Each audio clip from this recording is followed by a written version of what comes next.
Hey everyone, so today we are going to talk about why we select 30 to 45 day expiration cycles and why do we select the 17 delta sweet spot for our short option trades. When I say short options, I mean anything that we trade from selling options, single, naked options to credit spreads to selling both sides, meaning iron condors or strangles or butterflies or anything. Why do we select what we select? Basically 17 to 20 delta, and then why do we go for 30 to 45 days out or even 50, 60 days out in some cases, and how do we select the strike in expiration cycles. I am also going to show you my live Apple trade where I sold a cover call and show you exactly how that cover call is doing right now in terms of profitability and what am I thinking about doing with that trade. So let's jump right in. And by the way, if you like all of this kind of stuff, I'm running a 5-day option trading challenge where I explain and teach all of these things starting from the very basics. So if you have never heard about options, you can be satisfied. The program will cover you from the basics up to at least an intermediate level where you should be able to trade by yourself by the end of the program. So it's a 5-day challenge where I cover all the basics, and then we trade cash secured puts, cover calls, and then credit spreads. And then the final day, we do my favorite one, which is zero DTE iron condor these days. A lot of liquidity in the market, a lot of premium available sometimes, not all the time. So we do trade those strategies, and I'm going to show you all in this 5-day challenge. So take a look at this website. I'll put the link in the description. Go there, check it out, and then see if it works for you. I hope to see you there. Let's jump into the platform. So I'm going to explain both of them together, like this cover call and then my 30 to 45 day expiration cycle and then 17 to 20 delta short strike. Anyway, market is about to close in a minute, which is totally fine. We don't really need the market right now. This trade is up 30%, and I only filled this up a couple of days ago. There's a video on my channel. Go check it out, how I initiated this trade and what is it currently doing. Why did I select what I selected? Basically, the strike, the expiration cycle, the everything, the probability which was in our favor, and how the trade is doing right now. So the theta decay in all these options, if you've seen the theta decay curve, most of the decay happens in the last 15 to 20 days, which means that you probably have 20 to 25 days if you select a 45-day cycle to collect some premium and have lower volatility in your P&L. When I say lower vol in your P&L, I mean your P&L shouldn't be doing like this. Your portfolio shouldn't be doing like this on day. If the market moves, your portfolio should be able to contain that and be stable around these big market moves. So, and that's the reason why we select 45 to 60 days, 30 to 60, 30 to 50, somewhere in that range. Never less than 30. Sometimes there's a trade higher volatility. We will choose that. That's the bell going off for the market close. And then anything longer than 45 days, I like it. Although 45 to 50 is my sweet spot, 17 to 20 delta is a sweet spot on the short side. And again, being a contrarian, that's how things work or has worked for me in the past. I'm just showing you how things have worked for me. If there's anything to take away here, maybe you can just take away how I have been trading and what kind of P&L I've been making. And there's not always been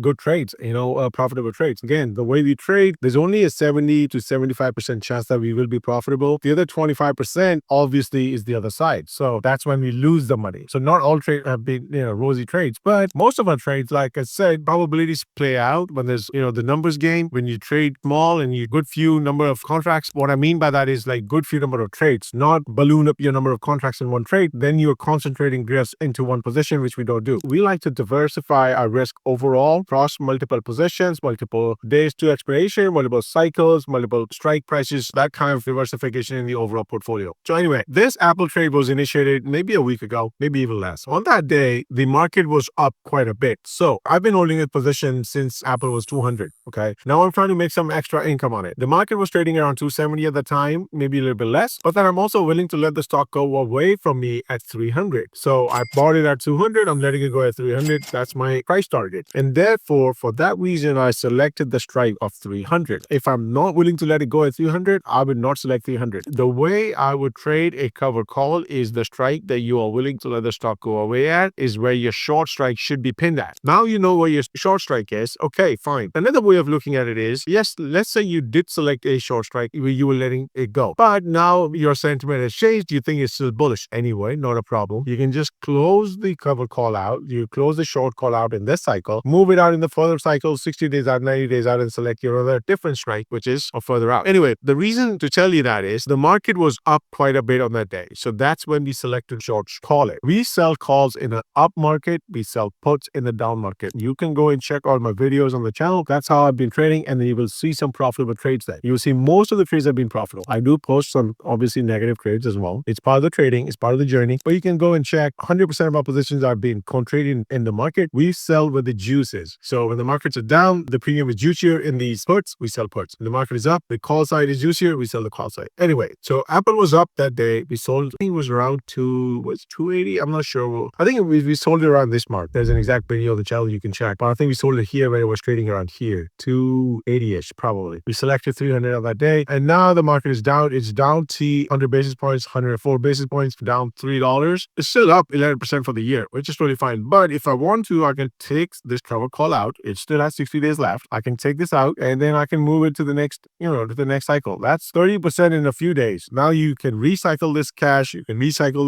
this position if you're not comfortable with it. All I'm going to do is, like, I'm up 30%. I'm going to take it out, and then let's see what else is in the market out there for me to grab. I sold it at 218, buying it back at 157. Just take the position off. Not much hassle in this one because obviously the trade came in nicely. Let's just take it off. Try to buy it back more than the market price so that it gets filled for video purposes. Like I said, this is the reason why we trade 45 to 50 to 60 days out, and then 70 delta strike. That's what our go-to is. That's our sweet spot. We play the decay curve. The decay is fastest. The gamma risk is the biggest in the last 15-20 days of the cycle. So we try to stay away from that period, meaning we can only be in the trade for the first 25 to 30 to 35 days off the cycle, which means we have to select, we have to go further out so we can collect some premium in the first 25 to 30 days so that the last 15 to 20 days we can avoid and be out of the trade during those times. There has been times when I have been in that trade in that time, which is totally fine, just to get some money back. That's okay. Sometimes we've lost money in that period, but overall we believe that P&L volatility is really high when you are in the trade in the last 20 days or 15 days. For that reason, we move it around, we go further out, and then that's it really. I mean, for this video, that's what I wanted to cover. Like, why do we do what we do? We are running our next challenge. Take a look at our blogs as well. We have a lot of information on the website. Take a look. We keep writing. We keep increasing our library on the platform so that people can come and get information out. Not everything is paid here. It costs money for us to do this thing, to write, to build, to create, and to do the artwork and all that. And it's out there for education purposes. So take a look at the blog area as well. We do run a free option masterclass, but again, those timings are off right now. We will bring that back. We are thinking about bringing that class back only after the challenge is done. So our 100% focus is on challenge to give more than enough value to our audience, to our customers, to our followers in this challenge. So I'm building the deck, I'm building the pitch deck, and I'm building everything towards this. If you watch this video, the price of the challenge is 97. Yes. And you are charging 149. Yes, I need to update this video because when we first started, it was 97. Now with higher demand, we need more people to run this. We need more,